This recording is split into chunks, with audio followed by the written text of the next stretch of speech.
सलाम अला सय्यिदिल अंबिया वल मुरसलीन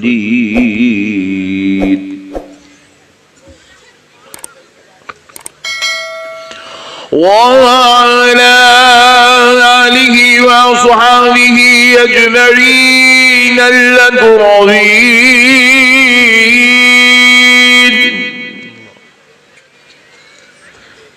अशहदु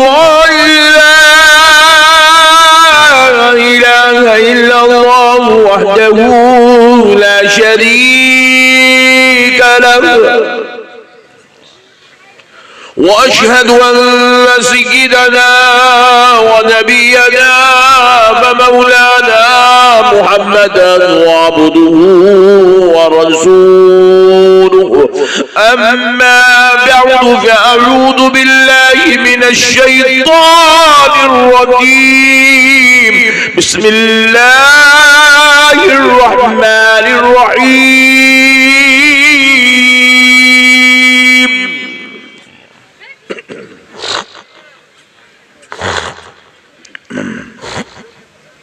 तिल्कर रुसुल फद्दलना बअदहुम अला बअद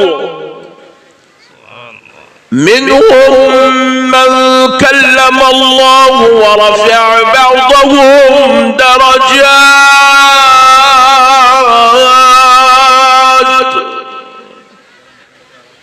व क़ाल अल्लाहु अज़्ज़ व जल्ल फ़ी कलामिल्लाहिल क़दीम वल अज़ीम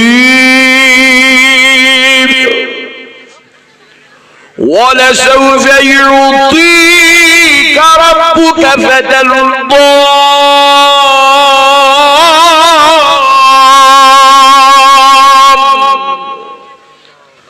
सदक़ल्लाहुल अज़ीम व बल्लगना रसूलुहुन नबियुल करीम व नहनु अला ज़ालिका लमिनश शाहिदीन वश्शाकिरीन वल्हम्दुलिल्लाहि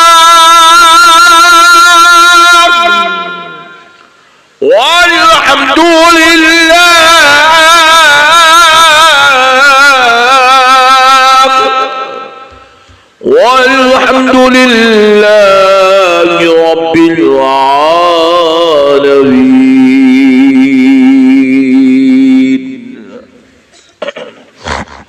मोहतरम सामईन कराम, मुअज़्ज़ज़ बुजुर्ग हज़रात और नौजवान साथियों, ये अल्लाह तबारक व तआला का लाख लाख शुक्र एहसान है और उसके प्यारे हबीब रहमतुल लिल आलमीन सल्लल्लाहु अलैहि वसहबिही वसल्लम की लुत्फ़ इनायत है कि आज ताजदारे मदीना कॉन्फ्रेंस में, ताजदारे दो आलम कॉन्फ्रेंस में हम सबको हाजिर होने का मौका और शर्फ नसीब हुआ है। बेशक मैं दिल की गहराइयों से मौलाना शमशुद्दीन साहब का और उनके तमाम साथ काम करने वाले आज की इस कॉन्फ्रेंस के मुंतज़िमीन का शुक्रगुजार हूँ, जिन्होंने आज की इस रूह परवर नूरानी इल्मी इरफानी मजलिस में मुझ नाचीज़ को बयान के लिए मदऊ किया। अल्लाह रब्बुल इज़्ज़त का करोड़ा एहसान है कि अल्लाह रब्बुल इज़्ज़त ने इस बाबरकत नूरानी महफिल में हमको हाजिर होने का मौका और शर्फ इनायत फरमाया। बेइंतहा खुशी हो रही है कि आप हजरात को देखने के बाद महसूस हो रहा है कि आप जंगल में भी मंगल का माहौल बनाए हुए हैं। मैं तो जब बिल्कुल बागडोगरा एयरपोर्ट से निकला और हमारे मौलाना शमशुद्दीन साहब मुझे 4 घंटे तक सफ़र करा के यहाँ पे लाए, तो मैं समझ गया कि आज तो मेरे को गली में बैठना है। मौलाना कहाँ की ला लिया मेरे को। अब मैं ज़्यादा कुछ बोला तो इन्होंने मेरे को बांग्लादेश को भेज देते, बल्कि कुछ भी नहीं बोला, खामोश बैठा सुबह से।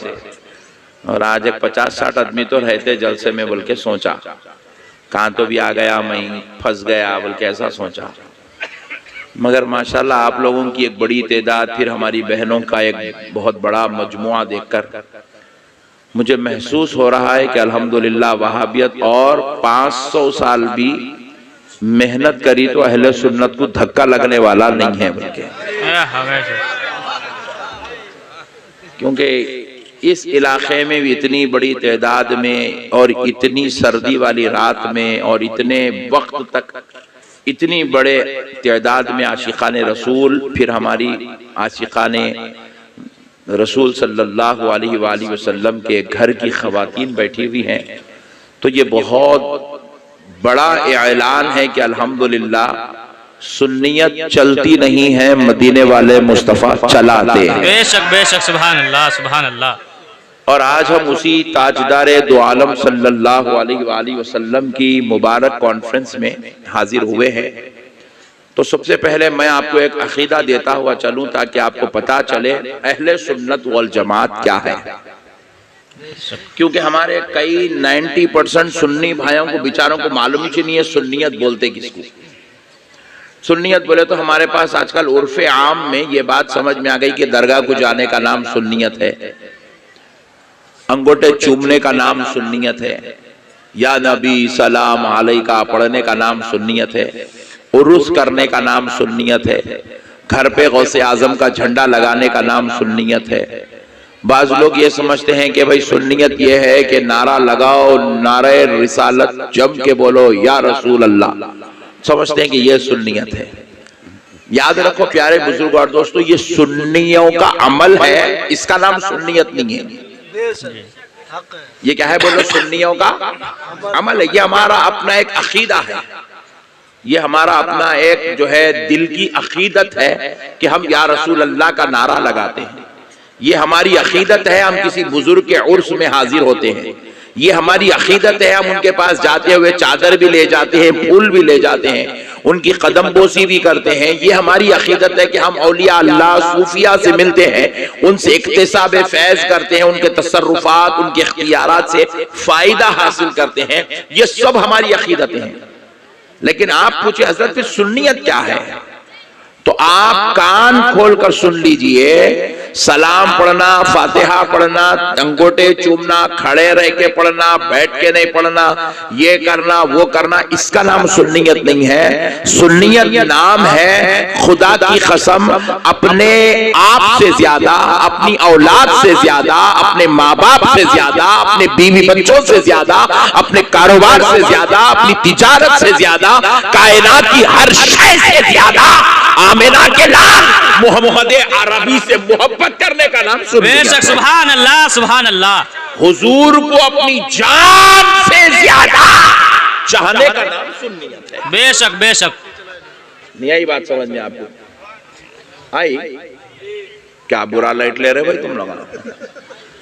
आई भाई समझा? मैं बोला शमशुद्दीन साहब को 11 बजे दियो यार, ये बंगाल वाले सो जाते हैं। बोले तो सुने नहीं मेरे को, सो रहे नहीं। तो फिर इतना अच्छा डेफिनेशन दिया सुन्नियत का, आपको इतनी अच्छी प्यारी बात मालूम हुई तो जरा कुछ तो भी खुश तो भी होना, जोश में तो भी आना। क्या बुरा ऐसा? अरे मेरे प्यारे भाइयों, याद रखिएगा हुजूर को अपनी जान से ज्यादा चाहने का नाम सुन्नियत। और हुजूर की जात के ताल्लुक से यह अकीदा रखना कि हुजूर हर ऐबो खता से पाक है। बेशक बेशक, सुभान अल्लाह। हुजूर हर ऐबो खता से पाक है। अगर कोई आदमी बोल रहा हुजूर में ये नहीं है, हुजूर में गैब नहीं, इल्म गैब नहीं होना ऐब है। हुजूर का हाजिर व नाजिर ना होना कमी है। तो मेरा नबी हर कमी से भी पाक है। बेशक बेशक। मेरा नबी हर ऐब से भी पाक है। बेशक। और ये लोग कह रहे हैं लियग़फ़िर लकल्लाहु मा तक़द्दम मिन ज़ंबिका व मा तअख़्ख़र। ऐ हबीब पाक अलैहिस्सलाम, हमने आपके अगले पिछले गुनाहों को माफ किया। नौज़ुबिल्लाह नौज़ुबिल्लाह।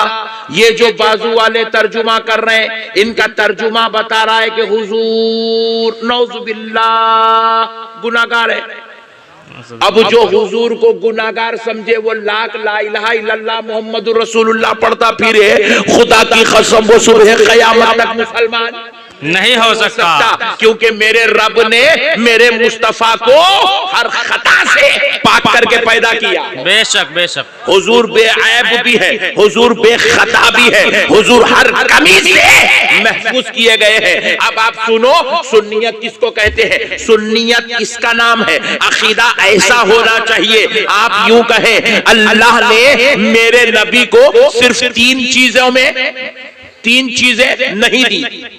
हुजूर में सिर्फ तीन चीजें नहीं है, बाकी की कायनात की जितनी फजीलतें हैं, जितनी अजमतें हैं, जितनी रिफातें हैं, जितनी शान है, जितने दर्जात हैं, वो सारे के सारे मनसबो मुकाम ज़ाते मुस्तफा में रब ने जमा कर दिया। बेशक बेशक। हुजूर में सिर्फ तीन चीजें नहीं है।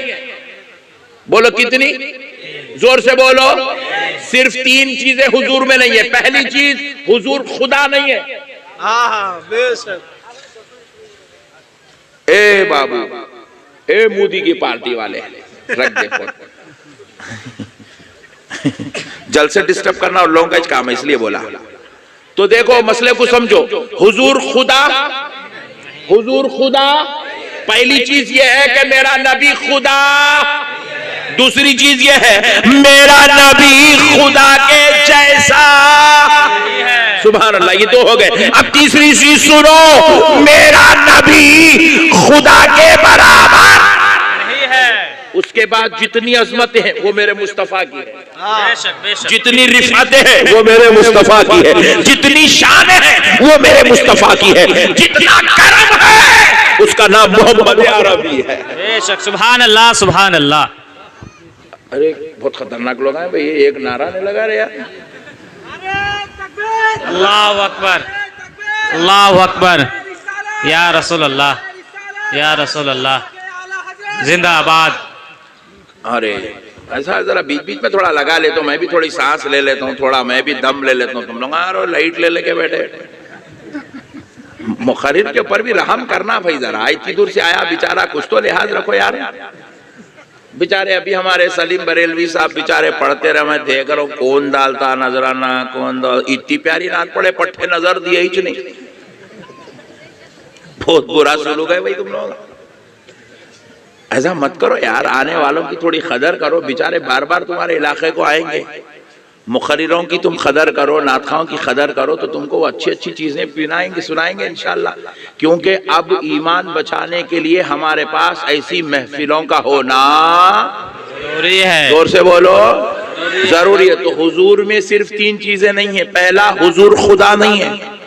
दूसरा, हुजूर खुदा के जैसे नहीं है। तीसरा, हुजूर खुदा के बराबर नहीं है। बाकी की जितनी नेमतें हैं, अजमतें हैं, फजल है, करम है, अता है, नवाजिश है, वो सारा मरकज मोहम्मद अरबी की जात मुबारक है। बेशक सुभान अल्लाह। हुजूर की जात है। अब जरा प्यारे बुजुर्ग और दोस्तों और गौर करते चलो, मेरे प्यारे दोस्तों और गौर करते चलो कि नबी मुकर्रम सल्लल्लाहु तआला अलैहि वसल्लम के ताल्लुक से बाजू वाले मालूम ना, बाजू वाले मालूम ना। फिर सुन के भी लाइट ले लिया तुम लोग, तो मेरे को डर हुआ, अरे बाप रे बाप नहीं मालूम क्या बोल के। बाजू वालों इन लोगों बोले हुजूर नौजुबिल्लाह मिन ज़ालिक, अनपढ़े बोले नौजुबिल्लाह। क्या बोले हुजूर? नौजुबिल्लाह। क्या बोले हुजूर? अस्तगफिरुल्लाह। अनपढ़ है बोले। अब जरा गौर कीजिएगा, मैं सोचने पे बड़ा परेशान होगा। मैं बोला अरे इतना बड़ा मौलवी इतनी बड़ी किताब में ऐसा तर्जुमा करा, हुजूर अनपढ़ बोल के लिखा। इन लोग रोजाना जो किताब मस्जिदों में बैठ के पढ़ते हैं, आज भी जो किताब पढ़ रहे हैं, मैं आला हज़रत के दौर की बात नहीं कर रहा हूँ, आज की बात कर रहा हूँ। आज इन लोग जो किताब मस्जिद में बैठ के पढ़ रहे हैं, वो किताब के अंदर लिखा हुआ है हमने अरब के उन्हीं अनपढ़ों में से एक अनपढ़ को नबी बनाया। नौजुबिल्लाह। ला इलाहा इल्लल्लाह मुहम्मद रसूलुल्लाह। खुल्लम खुल्ला हुजूर को अनपढ़ कह रहे, अनपढ़। अब आप बताओ, कोई मेरे नबी पर गुस्ताखी करेगा तो जवाब देना नहीं देना? कोई नबी की बुराई करेगा तो उसका मसला हल करना नहीं करना? उसके आंखों में आंख डाल के बात करना नहीं करना? तो अब सुनो, नौजुबिल्लाह, ये कौम नबी को अनपढ़ कह रही है तो हम जवाब देंगे। इसलिए जवाब देंगे ताकि हमारी भोली भाली सुन्नी कौम इनके शर से, इनके फितनों से, इनकी जलालत से, इनकी शरारत से, इनकी जुल्म ज्यादती से अपने आप को बचा के रख सके और इनका ईमान महफूज रह सके। बेशक बेशक सुभान अब जरा सोचो, लोग कह रहे हैं कि नौज़बिल्लाह हुजूर अनपढ़ है। मैं पूछा कई को अनपढ़ बोल रहा है भाई? तो बोले हुजूर के उस्ताद कौन है, कौन पढ़ा है हुजूर को? ये एक सवाल लाया, हुजूर के उस्ताद कौन है, कौन पढ़ा है हुजूर को? हुजूर का कोई उस्ताद नहीं है, लिहाजा हुजूर पढ़ना लिखना नहीं जानते थे। अगर पढ़ना लिखना जानते थे तो फिर हुजूर लिखे कई को नहीं? ये सवाल। तो अब ये तीन सवाल है, हुजूर लिखे कई को नहीं, दूसरा है हुजूर का उस्ताद कौन है, तीसरा सवाल, तीसरा मसला है हुजूर अनपढ़ है, नौज़बिल्लाह। ये तीन मसलों का 15 मिनट के अंदर मसला हल कर देता हूं, क्योंकि इतनी प्यारे भाया मेरे बंगाल में 20 कैमरे लगा के बैठे हुए हैं। इससे अंदाजा हो रहा बंगाल में सुन्नियत वो धूम धड़ाके से चल रही, बोल के 20-20 कैमरे। अरे बाप रे बाप, इतने तो कैमरे मोदी के सामने रह लगते होंगे जितने नक्शबंदी साहब के सामने लगे। 20 कैमरे नो प्रॉब्लम, मगर कल पूरे 20 लोग ये मसला जो कौम मेरे नबी को अनपढ़ कह रही है उन तक पहुंचा देंगे इंशाअल्लाह। कल सुबह ये क्लिप आप डाल देना। आप पहला मसला सुनो, लोग कहते हैं कि नौज़बिल्लाह की मिज़ालिक हुजूर अनपढ़ है, अस्तगफिरुल्लाह। तो मैं सवाल करने लगा, मौलाना आप हुजूर को अनपढ़ कर रहे हो, बाजू वाले मौलवी साहब आप हुजूर को अनपढ़ कह रहे हो, आप क्या है? बोले आलिम साहब। हुजूर अनपढ़ हो गए, इन्हें आलिम हो गया। वाह, ये तो चिचोरे बने की इंतहा हो गई। बात समझ रहे आप भाई? आप बोल रहे हैं मैं फुला साहिब का शागिर्द हूं, मगर मेरे उस्ताद अनपढ़ है, मैं आलिम हूं। वाह, अनपढ़ का ने पढ़ के तू कैसा आलिम बनता रे हौले?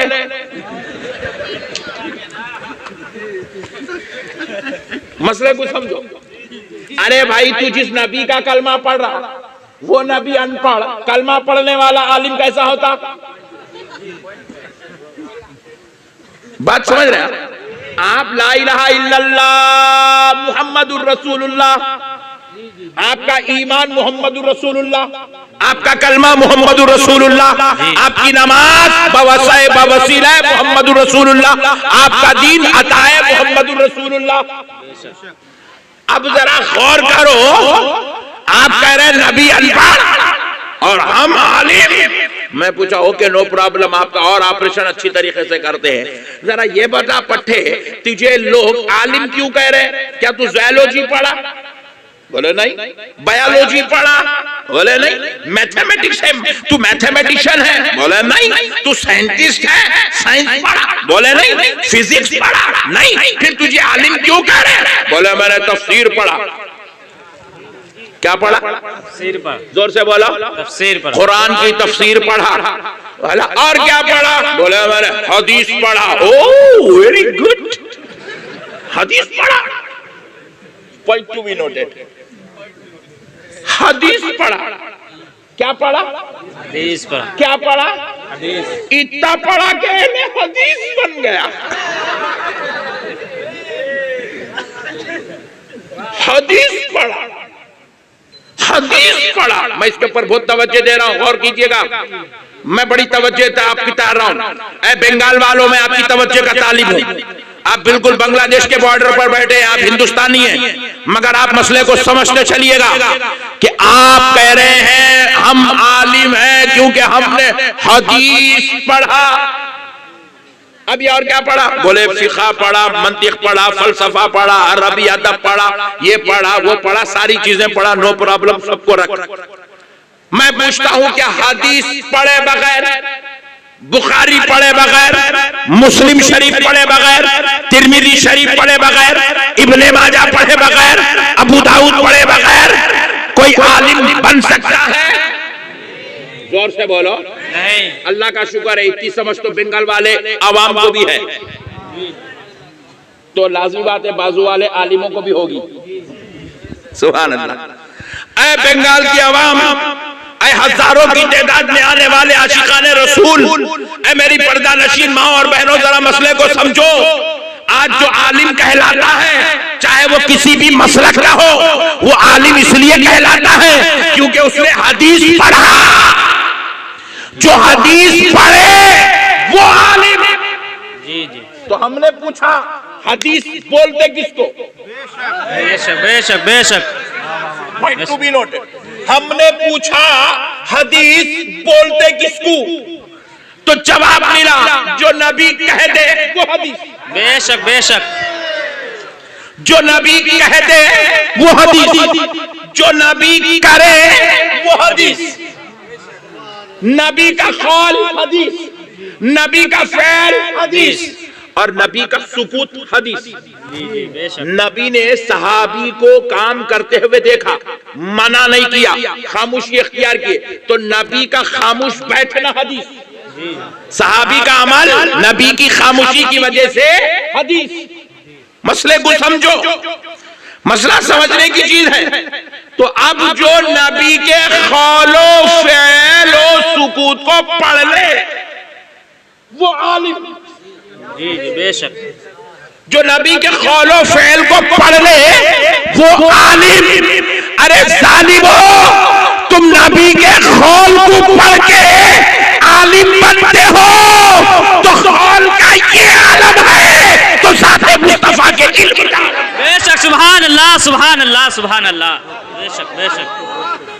अल्लाह अकबर अल्लाह अकबर। या रसूल अल्लाह जिंदाबाद। ताजुश्शरिया ताजुश्शरिया ताजुश्शरिया ताजुश्शरिया। आला हजरत आला हजरत आला हजरत आला हजरत। अल्लाह अकबर। या रसूल अल्लाह। मसले को समझो। अरे जो नबी के कौल को पढ़ ले वो आलिम, जो नबी के कौल पे तहकीक कर ले वो इमाम आजम, जो नबी के कौल को जमा कर ले वो इमाम बुखारी, जो नबी के कौल की राज समझ जाए वो गौसे आज़म। जिसके कौल में ये शान हो कि तहकीक करने वाला इमाम आजम बन जाए, जमा करने वाला इमाम बुखारी बन जाए, राज़ो नियाज़ खंगालने वाला गौसे आज़म बन जाए। बेशक। तो फिर अंदाजा करो उस कौल वाली जात का आलम क्या होगा। बेशक बेशक। सुभान अल्लाह। इल्म की शान का आलम क्या होगा। अब जालिम कौम ये कह रही है नबी अनपढ़ है, तो फिर अनपढ़ का कौल पढ़ के तू आलिम कैसा बनता रे हौले।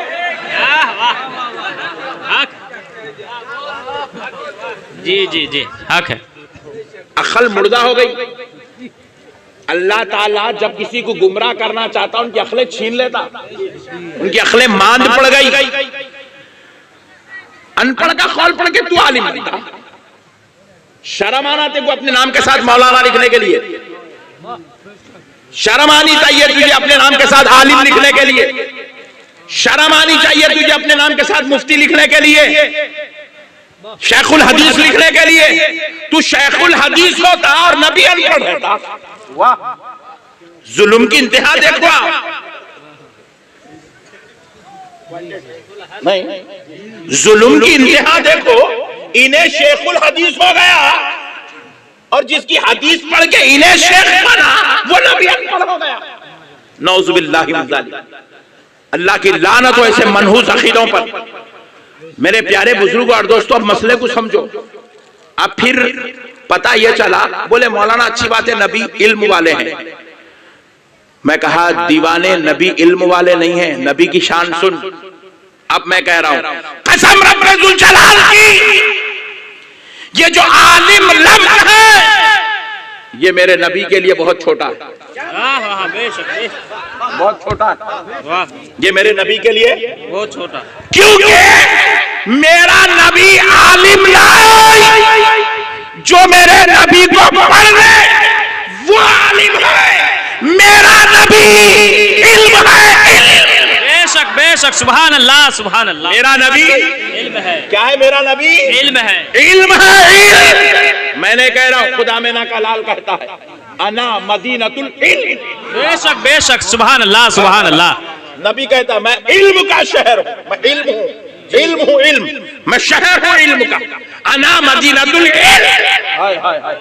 बेशक बरकतन आगे कह देता हूँ वह अलीयुन बाबूहा, बेशक मैं मेरा अली इल्म का दरवाजा है। वाह बेशक बेशक मेरा अली इल्म का दरवाजा दरवाजा है।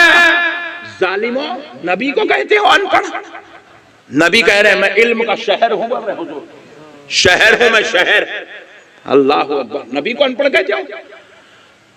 अब सुनो दोस्तों, फिर बोले हजरत जब हुजूर इल्म वाले हैं तो फिर हुजूर को कोई पढ़ाया गई को नहीं? लो गम्मत देखो, अल्लाह ताला नहीं चाहता था कि कोई हुजूर पर फौकियत ले जाए। वाह मैं अगर मिसाल दे रहा हूं समझाने के लिए, मिसाल दे रहा हूं, कहीं इसका गलत मतलब नहीं निकालना। मैं अगर ममता बनर्जी को पढ़ा दूं,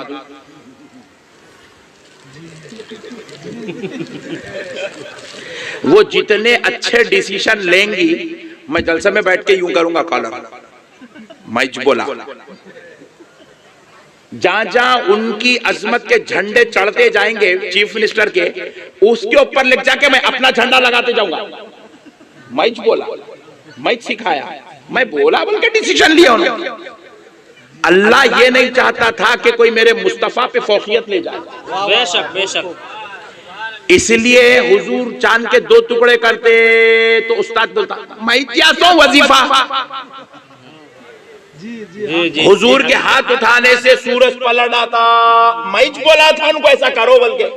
जी अल्लाह नहीं चाहता था कि कोई मेरे मुस्तफा पर फौकियत ले जाए, बेशक इसलिए अल्लाह ने कहा मेरे मुस्तफा तुझे कोई और नहीं पढ़ाएगा, और रहमानु अल्लमल कुरान, मेरे मुस्तफा तू पढ़ता जा, तेरा खुदा तुझे पढ़ाता जा। बेशक सुभान अल्लाह सुभान अल्लाह सुभान अल्लाह, बहुत कब बहुत कब। मेरे हबीब तू पढ़ता जा, तेरा रब तुझे पढ़ाएगा। बेशक हाँ हाँ हाँ, हुजूर का उस्ताद है मगर शागिर्द का नाम बंदा है, उस्ताद का नाम खुदा। बेशक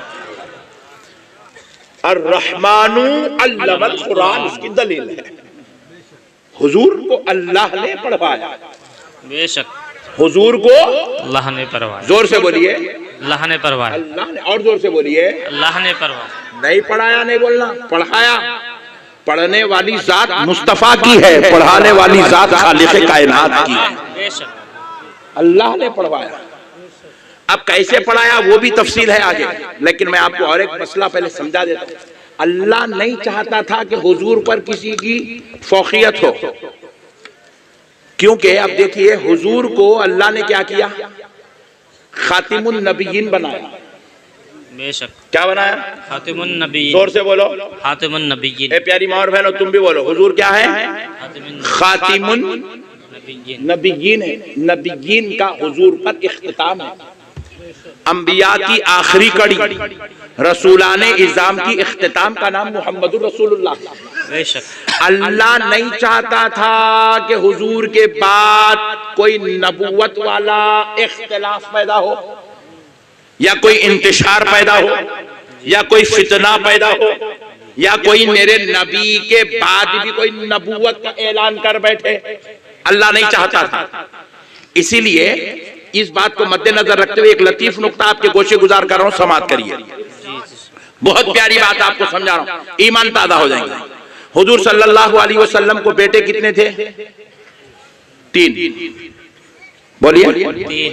जोर से बोलिए। 3। बेटियां 4।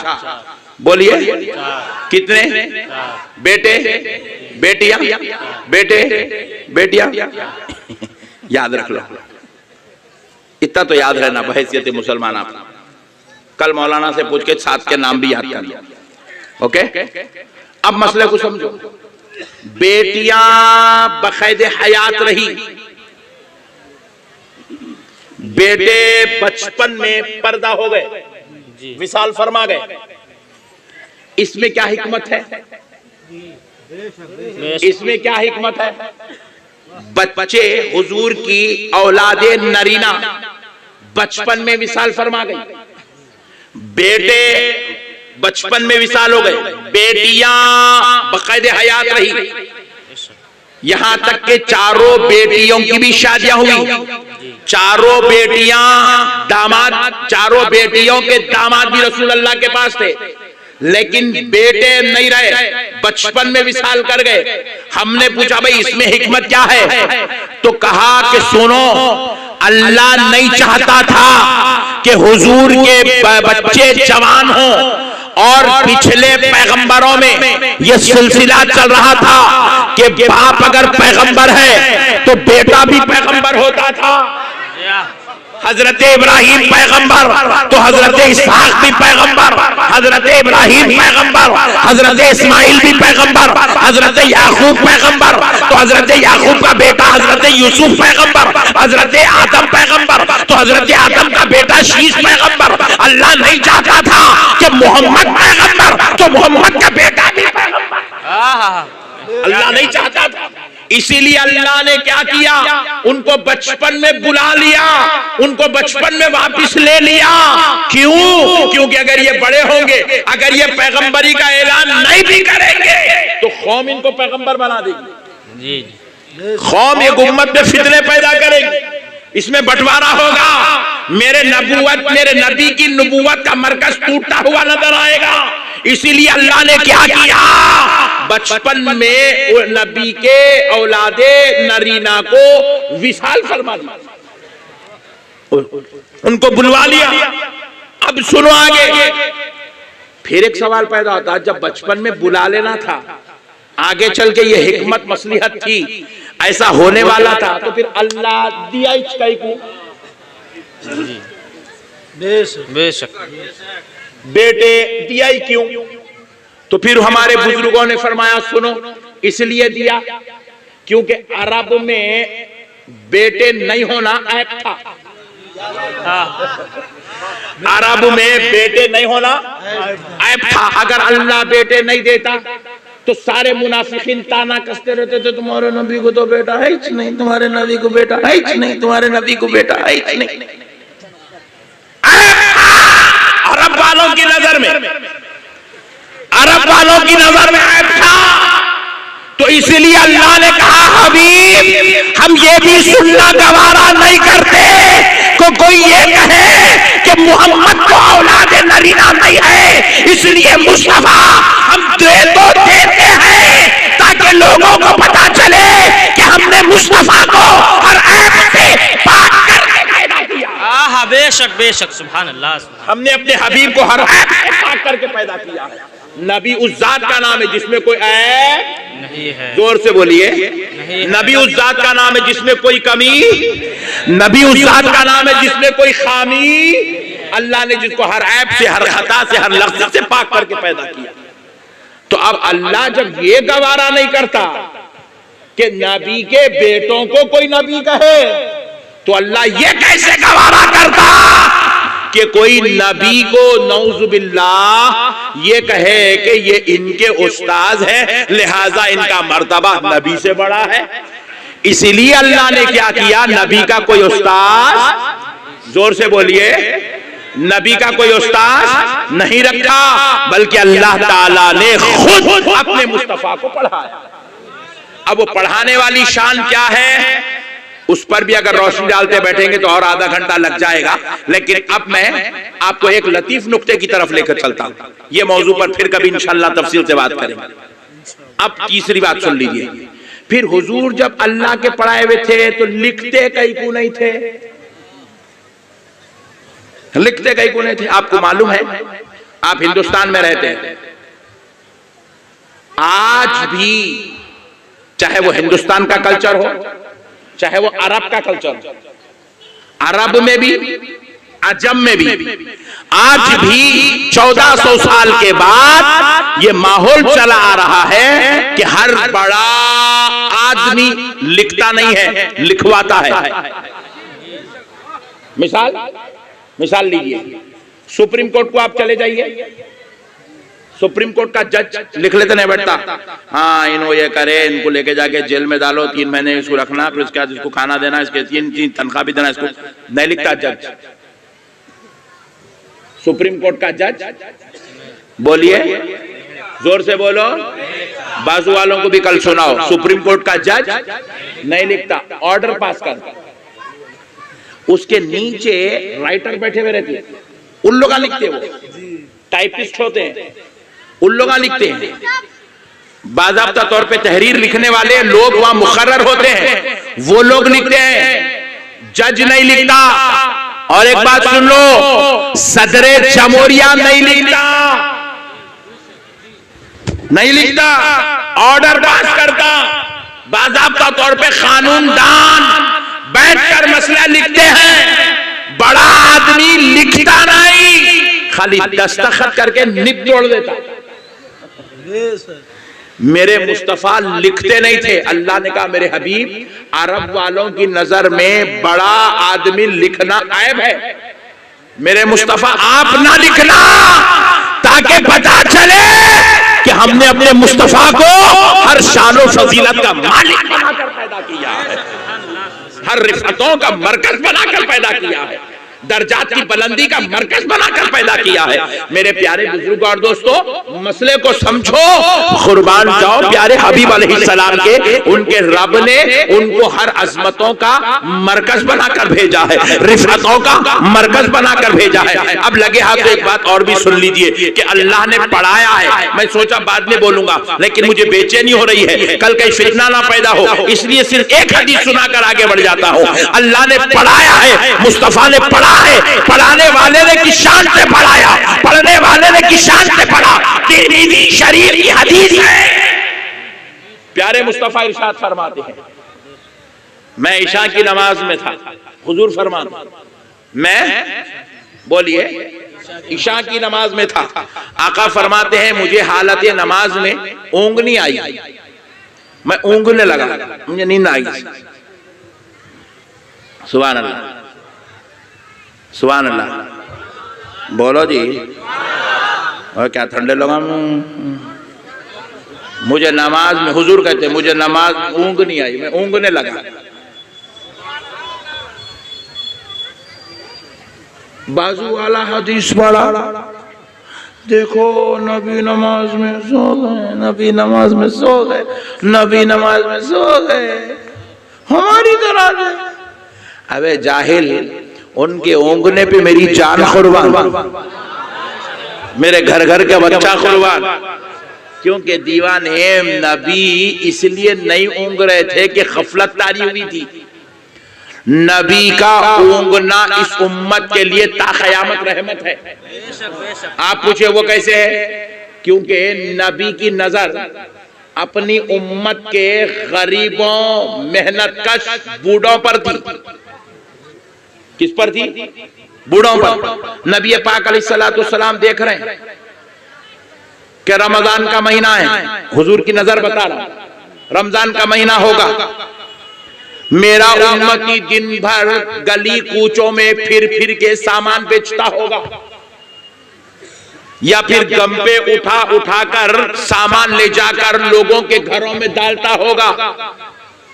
ईंट उठा रहा है, रेती उठा रहा है, कंकर उठा रहा है, साजो सामान उठा रहा है, एक फ्लोर से 5 फ्लोर ऊपर चढ़ रहा है, रोजे की हालत है, सामान ले जाकर ऊपर शिफ्ट कर रहा है। और नबी मुकर्रम अलैहिस्सलाम देख रहे हैं कि अब दिन इतनी मशक्कत के साथ रोजे की हालत में गुजारा, और फिर जब रात हो गई तो नमाज तरावी, ईशा के 17 तरावी के 37 रकत पढ़ने वाला है। बतखाज़ाए बशरियत, इंसान होने के नाते, कमजोर होने के नाते, बूढ़ा होने के नाते, मेहनतकश होने के नाते, दिन भर की थकन के नाते, जब अगर वो ईशा की नमाज में या तरावी की नमाज में अगर उसको उंगली लग जाए तो अल्लाह का अजाब ना आए। मैं आज एक बार ऊँग लेता हूँ ताकि क़यामत तक जितने मजबूर ऊँगते जाएंगे मेरी सुन्नत का सवाब मिलता चला। बेशक, सुभान अल्लाह, सुभान अल्लाह, मेरी सुन्नत का सवाब मिलता चला जाएगा। अल्लाह अल्लाह अल्लाह अल्लाह, कुर्बान जाइए, कुर्बान जाइए। सुभान अल्लाह, सुभान अल्लाह, सुभान अल्लाह। सुभान अल्लाह। मेरे आका के सदक़े जाओ, उम्मत के गरीबों का ख्याल, उम्मत के मेहनत कशों का ख्याल, उम्मत के बूढ़ों का ख्याल मेरे नबी ने फरमाया। अब हुजूर फरमाती मुझे नमाज में ऊँघ नहीं लगी, मैं ऊँघा, जैसे ही मेरी आंख बंद होती है मैं क्या देखता हूं, अल्लाह की नूरानी सूरत मेरी आंखों के सामने, जलवे खुदा मेरी आंखों के सामने। बेशक। और मेरे रब ने अपना दस्ते अक़दस, ये हमको समझाने के लिए हुजूर ने कहा, और रब ने अपना दस्ते अक़दस मेरे सीने पे रखा, अपना दस्ते अक़दस मेरे सीने पे रखा। जैसे ही अल्लाह ने अपने दस्ते अक़दस को मेरे सीने पर रखा, मैंने सारी कायनात का इल्म अपने सीने में पाया। पढ़ाने वाले ने नबी को इस शान से पढ़ाया। नबी मुकर्रम अलैहिस्सलाम फरमाते हैं, हजरत आदम अलैहिस्सलाम को अल्लाह ने जो इल्म दिया था, वअल्लम आदम अल-अस्मा कुल्लहा, हमने आदम को तमाम चीजों के, अशियाओं के नामों का इल्म सिखा दिया, सिखा दिया। कायनात की हर शय का इल्म हमने आदम को सिखा दिया, उसका नाम सिखा दिया, नामों का इल्म दे दिया। नबी मुकर्रम फरमाते हैं, हजरत आदम को जो इल्म दिया गया था वो मेरे इल्म के समंदर के खतरों में से खतरा दिया गया। अल्लाहु अकबर। ये इल्म था मेरे मुस्तफा, ये इल्म था मेरे नबी मुकर्रम अलैहिस्सलातु वस्सलाम का। अल्लाह ने ऐसी शान वाला मेरे नबी को बनाया। मेरे प्यारे बुजुर्ग और दोस्तों, दीन को समझने की जरूरत है। जज्बात में आके कभी नबी के खिलाफ नहीं जाना। देखो, हमारा दीन तो हमको अपने माँ बाप के खिलाफ जाने की इजाजत नहीं देता। नहीं, अगरचे के माँ लाख गुनाहगार हो, खताकार हो, सियाकार हो, तब भी हमारी जन्नत हमारे माँ के कदमों के नीचे है। बेशक बेशक। अल जन्नतु तहता अक़दामिल उम्महात, जन्नत तुम्हारी माओ के कदमों के नीचे है। हमारी जन्नत तो हमारी माँ के कदमों के नीचे है। अगर कोई मुसलमान दीनी एतबार से वली बन जाए, दुनियावी एतबार से वक्त का वजीर आजम बन जाए, तब भी खुदा की कसम वो वली बनकर हवाओं में उड़ने लगे, और वो हवाओं में उड़ता हुआ जब दुनियावी मामलात और मनसब की तकमील करता रहे, तब भी खुदा की कसम वो हवाओं में उड़ने वाला बेटा अपनी माँ के बराबर नहीं हो सकता। बोलिए, नहीं हो सकता। अगरचे के माँ गुनाहगार है, माँ खताकार है, माँ सियाहकार है, तब भी नेक सिफत, बाअखलाक, बाकिरदार, नमाजी, मुत्तकी, परहेजगार, इबादत गुजार बेटा अपनी माँ के बराबर नहीं हो सकता। तो जरा सोचो, जो सिर्फ 9 महीने पेट में रखकर सीने से दूध पिला दे एक नेकोकार बेटा, उस माँ का एहसान नहीं उतार सकता। तो जो भटकी हुई इंसानियत को खुदा का पता बता दे, जिसका कलमा पढ़ने से मुसलमान हो जाए, जिसका नाम लेने से ईमान नसीब हो जाए, जिसको अल्लाह ने मुख्तारे कायनात बनाया हो, मालिक जन्नत बनाया हो, सय्यदुल मुरसलीन बनाया हो, इमामुल अंबिया बनाया हो, शाफ़िए महशर बनाया हो, बाग़े जन्नत का दूल्हा बनाया हो, जिसको अल्लाह ने जिसके नवासों को जन्नती जवानों का सरदार बनाया हो, जिसकी बेटी को जन्नती औरतों का सरदार बनाया हो। अब जरा गौर करो, वो नबी के बराबर हम गुनाहगार कैसे हो सकते हैं, जबकि हम अपनी गुनाहगार माँ के बराबर नहीं हो सकते। वो जो सारे नबियों का सरदार है, नबी मुकर्रम सल्लल्लाहु अलैहि वसल्लम खुद इरशाद फरमाते हैं, बरोज़े महशर अल्लाह ताला सिर्फ मुझे शफाअत का हक देगा। मैं दुआ करता जाऊंगा, अल्लाह से गुजारिश करता जाऊंगा, एक एक नबी को शफाअत की इजाजत दिलाता जाऊंगा। बेशक। मैं कहता जाऊंगा, तो मेरे कहने पर अल्लाह हजरत आदम को शफाअत का हक देगा, मेरे कहने पर हजरत इब्राहिम को शफाअत का हक देगा, मेरे कहने पर हजरत मूसा को इसमें शफाअत मिलेगा, मेरी गुजारिश पर अल्लाह हजरत ईसा को इसमें शफाअत की शान से सरफराज करेगा। मेरे प्यारे बुजुर्ग और दोस्तों, अना अव्वलु शाफिउन व मुशफ़्फ़िन यौमल क़ियामा, मेरे मुस्तफ़ा का कौल है, मेरे नबी की शान है। क्या समझ रहे भाई, नबी कोई मामूली जात का नाम है? अरे नबी उस जाती अक़दस का नाम है। खुदा की कसम अल्लाह ने उनके नाम में भी इतनी बरकत रखी है। कोई अगर मरने वाला ला इलाहा इल्लल्लाह मुहम्मदुर रसूलुल्लाह उनका नाम पढ़ के मर गया तो खातिमा ईमान पे हो गया उसका। उनके कलमे में अल्लाह ने ये बरकत रखी है, उसका खातिमा ईमान पर है। जिसकी जुबान से मरते वक्त नामे मोहम्मद रसूलुल्लाह जारी हो गया। बेशक बेशक इतनी बड़ी शान के मालिक है हुजूर पाक अलैहिस्सलाम। उनके नाम में अल्लाह ने इतनी बरकत रखी है कि अगर कोई आदमी 70 साल गुनाहों में गुजारे, हद तो यह है कुफ्र में गुजारे, हद तो यह है सारी जिंदगी अय्याशी में, जिना में, चोरी में, बदकारी में गुजारे, बिल्कुल मरने से पहले एक मर्तबा ला इलाहा इल्लल्लाह मुहम्मदुर रसूलुल्लाह पढ़ा और मर गया। पूरी जिंदगी कुफ्र में गुजारा, पूरी जिंदगी गुनाहों में गुजारा, पूरी जिंदगी ऐशो इशरत में गुजारा, मगर मरने से पहले कलमा पढ़ा और मर गया।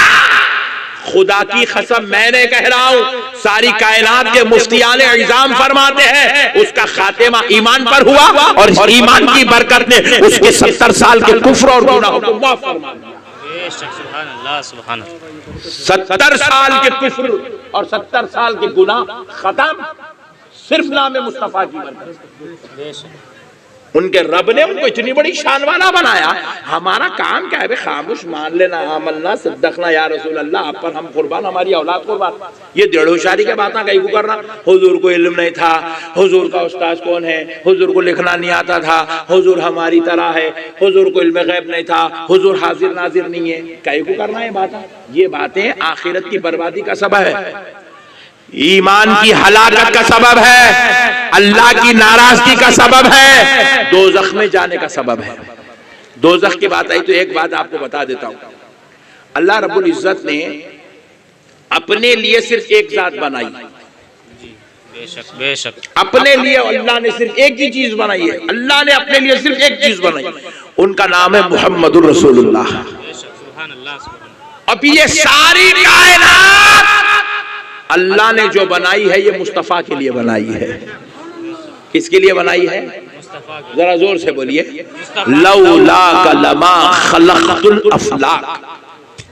ऐ हबीब अगर तू ना होता तो मेरे मुस्तफा मैं आसमानों को पैदा ना करता। बेशक कायनात की हर शय प्यारे हबीब के लिए पैदा की गई है। अपने लिए अल्लाह ने सिर्फ हुजूर को पैदा किया, हुजूर के लिए पूरी कायनात को पैदा किया। फिर बुजुर्गों ने फरमाया, हमारे बुजुर्गों ने लिखा कि अल्लाह ने जब दोज़ख बनाया तो परवरदिगार इसलिए दोज़ख नहीं बनाया कि अल्लाह ताला किसी को उसमें डालने का इरादा रखता है, बल्कि अल्लाह ने इसलिए दोज़ख बनाया, मेरे मुस्तफा जो तेरा गुस्ताख होगा, जो तुझको नहीं मानेगा, दो लोग, एक तेरा गुस्ताख जी, दूसरा तुझको नहीं मानने वाला काफिर, तीसरा तेरे तरीके पे नहीं चलने वाला। मेरे हबीब जो तेरे तरीके पर नहीं चलेगा, जो तेरी गुस्ताखी करेगा, जो तुझे इनकार कर देगा, मेरे मुस्तफा मैं उसको इस दोज़ख में डालता चला जाऊंगा।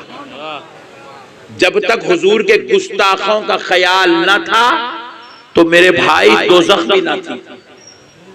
अल्लाह ने दोज़ख भी हुजूर के गुस्ताखों के लिए बनाई है, हुजूर के मुनकिरों के वास्ते बनाई है, हुजूर को भूल जाने वालों के वास्ते बनाई है।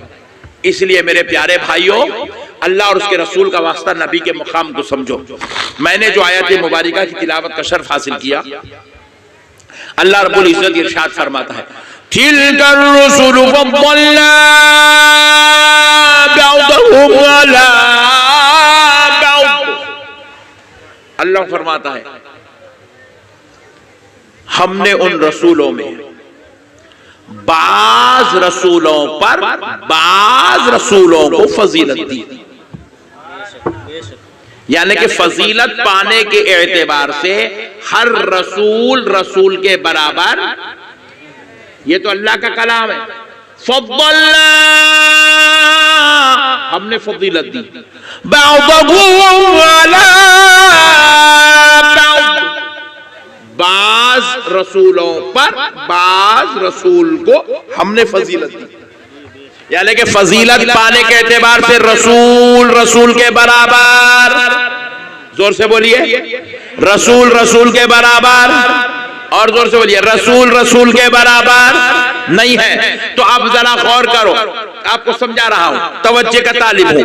हजरत ईसा रसूल तो है मगर हजरत मूसा के बराबर, हजरत मूसा रसूल तो है मगर हजरत इब्राहिम के बराबर, हजरत इब्राहिम रसूल तो है हजरत नूह के बराबर नहीं है, हजरत नूह रसूल तो है हजरत आदम के बराबर नहीं है। तो अब इसी तरह हजरत आदम का ईसा सारे रसूल तो है, जितनों को अल्लाह ने बनाया वो रसूल तो है मगर वो सारे रसूल मिलकर मेरे मुस्तफा के बराबर नहीं है। तो पता क्या चला, रसूल रसूल होकर रसूल के बराबर नहीं है। तो अजी जरा सोचो, जब हजरत ईसा मूसा हजरत इब्राहिम हजरत जकरिया हजरत आदम हजरत नूह जैसी मुकद्दस हस्तियां मिलकर मेरे मुस्तफा के बराबर नहीं हो सकती, तो 14वीं सदी का मुल्ला मेरे नबी के बराबर कैसे हो सकता है? 14वीं सदी का मौलवी मेरे नबी के बराबर कैसे हो सकता है? नबी को अल्लाह ने जो मुकाम दिया है, जो इज्जतें दी है, अल्लाह ताला खुद कह रहा है। अच्छा, इसमें एक लतीफ नुक्ता भी है, बाज लोग तवज्जो से सुन रहे हैं तो इनके लिए सुना रहा हूं।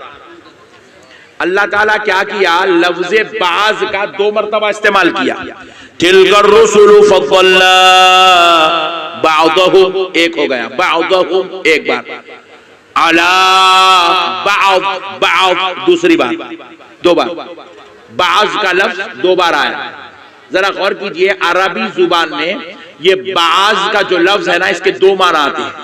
एक माना आता है चंद, एक माना आता है चंद, कुछ, थोड़े, और एक माना आता है सिर्फ एक।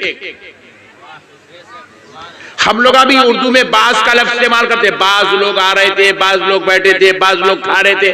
बाज का लफ्ज हमारे पास 2 माना में नहीं आता, सिर्फ एक माना में आता, चंद, थोड़े, कुछ के माना में आता, एक के माना में नहीं आता। लेकिन अरबी जुबान में एक के माना में भी आता। तो अल्लाह ने क्या किया, इसीलिए लफ्ज़े बाज जब पहली बार इस्तेमाल किया तो उसमें हुम जमा की ज़मीर लेके आया। तिलका रुसुलु फद्दलना बअदहुम, हुम का मतलब है तमाम रसूल, जुमला रसूल, अला बअद एक रसूल। अल्लाह कह रहा है हमने तमाम रसूलों पर एक रसूल को फजीलत दी है। सारे रसूलों का मर्तबा एक तरफ, आमिना के लाल का मर्तबा एक तरफ। ये कुरान का फैसला है। तो पता क्या चला, हजरत आदम का ईसा जितने रसूल हैं सब मिलकर मेरे नबी के बराबर, मेरे रसूल के बराबर नहीं हो सकते। तो फिर कायनात में जो मौलवी मुल्ला मेरे नबी का कलमा पढ़ के मुसलमान अपने आप को कहलाते हैं, वो मेरे नबी के बराबर कैसे हो सकते हैं? वो मेरे नबी के बराबर कैसे हो सकते? अरे मेरे भाई, मेरे नबी की शान तो क्या है, आप सुनेंगे तो ताज्जुब में पड़ जाएंगे। नबी मुकर्रम सल्लल्लाहु अलैहि वसल्लम इरशाद फरमाते हैं, अना हामिलु लिवाइल हम्दी यौमल क़ियामा तहतहु आदम व दूला। प्यारे मुस्तफा फरमाते हैं, बरोज़े महशर मैं लिवाउल हम्द शरीफ थामा हुआ रहूंगा, पकड़ के रहूंगा। लिवाउल हम्द बरोज़े महशर मेरे हाथ में होगा। हजरत आदम और उनकी सारी औलाद, यानी कि सारे नबी, सारे रसूल, सारे पैगंबर, सारे वली, सारे खुतुब, सारे अब्दाल, सारे इंसान उस झंडे के नीचे उनको जगह दी जाएगी। और जो उस लिवाउल हम्द के नीचे आ जाएगा उसको जन्नत में दाखिला मुमकिन हो जाएगा। वो लिवाउल हम्द, लिवा का माना है झंडा, लिवा का माना है, हम्द का माना है तारीफ वाला। लिवाउल हम्द है तारीफ वाला झंडा। हुजूर कहते बरोज़े महशर मेरे हाथ में होगा। तो अब आपके जहन में आ रहा होगा झंडा बोले तो 2 फीट का होगा, 5 फीट का होगा, 6 फीट का होगा। नहीं, नबी जितनी शान वाला है झंडा भी उतना अजमत वाला है। क्या झंडा है? शाह अब्दुल हक मुहद्दिस दहलवी रहमतुल्लाह अलैह उस झंडे की तारीफ करते हुए हदीस कोट करते हैं, फरमाते हैं नबी के हाथ में बरोज़े महशर जो लिवाउल हम्द होगा वो इतनी शानो अजमत वाला होगा कि अगर उसको जमीन पर रखा जाए तो इतना लांबा, इतना लांबा, इतना लांबा होगा कि आसमान को छू रहा होगा। सुभान अल्लाह, इतना लंबा। अब आप सोच रहे होंगे इतना लंबा लकड़ी लाए कहां से भाई? मेरे प्यारो, वो लकड़ी का झंडा नहीं होगा, वो कोई दुनिया के जंगल की या बाग की लकड़ी नहीं होगी। अल्लाह वो जन्नत से नूर उतारा हुआ नूर वाला झंडा होगा, मेरे मुस्तफा के हाथों में होगा। इतना लंबा झंडा। फिर आगे फरमाते हैं वो इतना चौड़ा, इतना चौड़ा, इतना चौड़ा, इतना चौड़ा होगा कि अगर उस झंडे के इस कोने से उस कोने तक तेज रफ्तार घोड़ा दौड़ने लगे तो 1000 साल का वक्त लग जाएगा।